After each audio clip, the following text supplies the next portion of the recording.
Do you really wish to be enabled to maximum biter spawns? What could go wrong? Approximately 10 hours later. Okay, maybe I shouldn't have cranked up the spawn so much. Oh god. That was tough. Wish I had known not to do that before playing.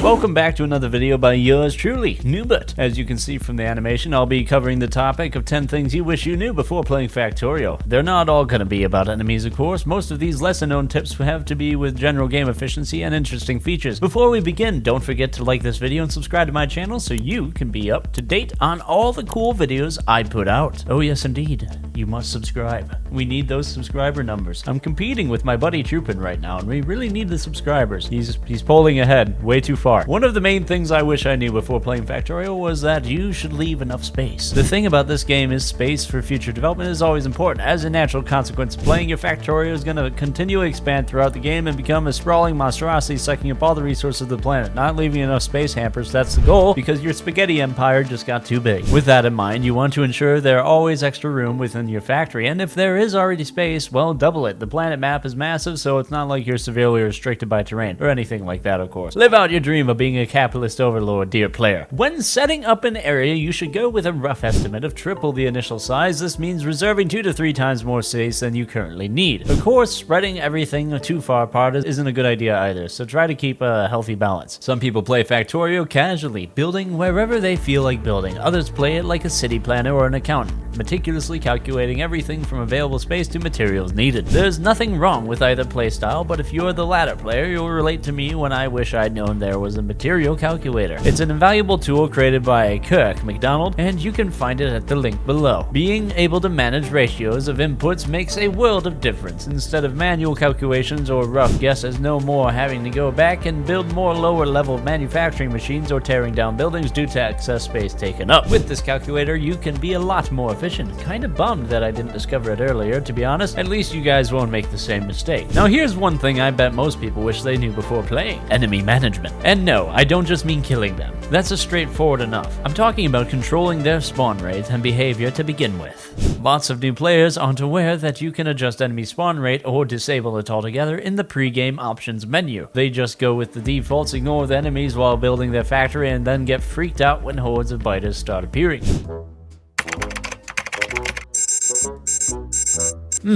I'll deal with it later. Moments later. What's going on?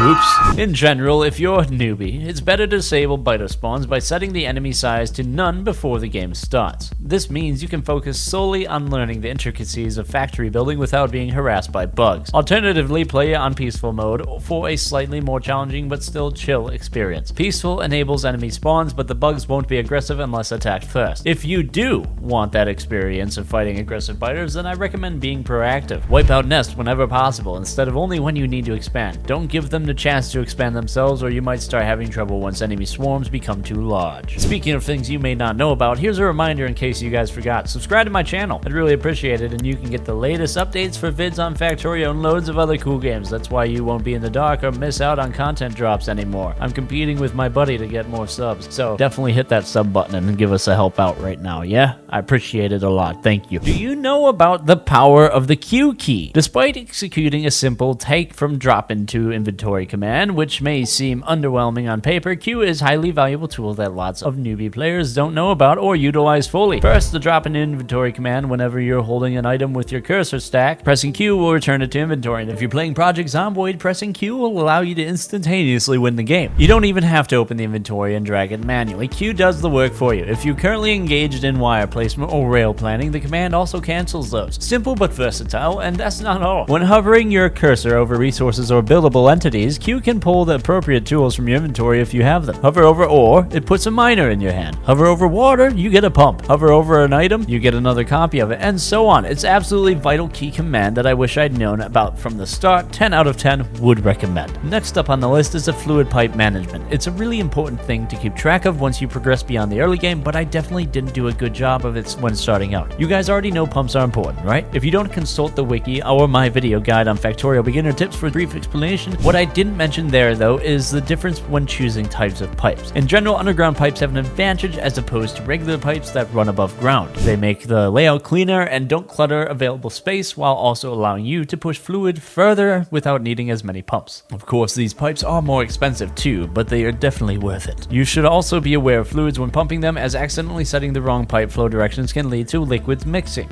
Of course, it can be done deliberately, but more often than not, it's a careless mistake. While recent updates have added the ability to flush liquids from pipes, it's still something to be careful of. No nonsense wasting time and resources, right? The research queue. Simple, but very, very vital to gameplay, and definitely something I wish I'd known not to fiddle with. It's enabled by default on the program options menu, and for a good reason. Actually, come to think of it, there's no good reason to disable this nifty option regardless of whether you're a new player or a veteran. Why? Well, as the name implies, it lets you queue up research with no downsides. As soon as one item is done, it automatically moves on to the next, so you don't have to waste time tracking individual research timers. I'll need this if I want to build this, which is needed for this. What the hell?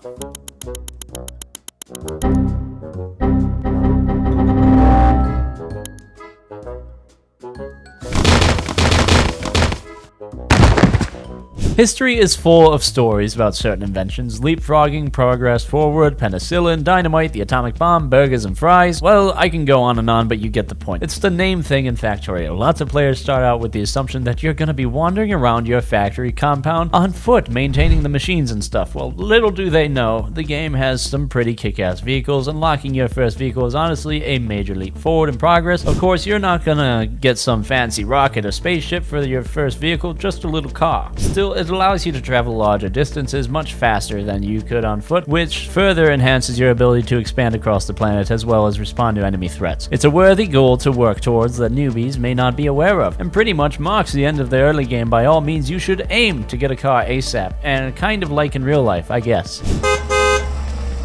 Since we're at a red light and I gotta wait, might as well drop a reminder: if you've got any feedback, suggestions, or comments, don't be shy to drop them below. I'd appreciate it. Alright, now I gotta continue driving. The glorious factory won't build itself, okay? At number 8, we have an over-reliance on manual construction. It's a mistake many newbies, myself included, make in our first game or two. Instead of making enough assemblers and inserter arms to start the automation process, we build everything by hand. It's not that building things by hand in early game is bad, per se. Mind you, it's actually faster than Tier 1 and Tier 2 assemblers. But if you factor in being able to assemble dozens or even hundreds of items automatically versus manually creating one item, automation definitely wins out. Yes, you'll start out with manual construction, but try to transition away as soon as you can. Otherwise, you'll find yourself having to wait 10 minutes for your manual construction queue to finish, so you can build one extra furnace for the job you're undertaking. Really, the whole point of Factorio is automation, and anyway, it'd be a shame to not take advantage of that. Use automation, you fool. Who are you, God? No, I am you, the real Noobert. You're me? I don't understand. Does it matter? Just automate your stuff, trust me. Okay. Several days later. Huh, I guess the other me was right. Of course, I always am. Factorio is a highly complex game with loads of intricacies and interesting quirks which players have discovered from playing since its beta till now. In particular, two concepts that are extremely handy, which may not be immediately apparent to new players, are the main bus and mall. Here's a brief explanation of the concept. A main bus is a large, ordered collection of belt lines carrying various basic resources in a single direction. It serves as a way for you to easily expand your factory by drawing on it from resources without having to travel far to find mining sites. As for a mall, no, it's not a shopping mall. Can't really visit those right now anyway. Best to stay home and be safe, but in all seriousness, a mall in Factorio is essentially a section of your factory dedicated to the automated construction of various frequently used items. This means stuff such as belts, inserters, miners, and more. Instead of having to wait for an item to be created, you already have it on standby. Very useful indeed. Main buses and malls are pretty important in the mid-game, and I'd recommend planning ahead for it in terms of of space and the availability of items right from the start. When you're setting up your factory, they'll dramatically improve your factory's efficiency. The last item on my list of things I wish I knew in Factorio is related to number 9. Again, Factorio has lots of advanced hidden features which you may not realize or understand at first. Even ordinary looking objects can have secret functions that are indispensable in making your life easier. Okay, it's nothing so amazing, but there are still nifty hidden features in Factorio. For example, you can click the red X inside a chest and then one of the chest storage slots to limit how much space in that chest can be used. Did you know that? Of course you did. You're a genius. Or click on a belt splitter and swap the priorities of the left and right lanes. For both input and output, you can even have the splitter prioritize a particular type of item. There's loads of these tiny functions you can discover for most in-game items and structures. Seriously, try it out. Just click on various things and even see what their UI allows you to do. You'll discover loads of cool features. And so, that's my list of things most people, myself included, wish they knew before playing Factorio. I hope it's been helpful for you in discovering stuff that you never thought possible in the game. Give all these things a try, they might enhance your experience. And again, if you got any other points to contribute or feedback on the video itself, just let me know in the comments down below. If you enjoyed this video, leave a like and subscribe to my channel. See you next time.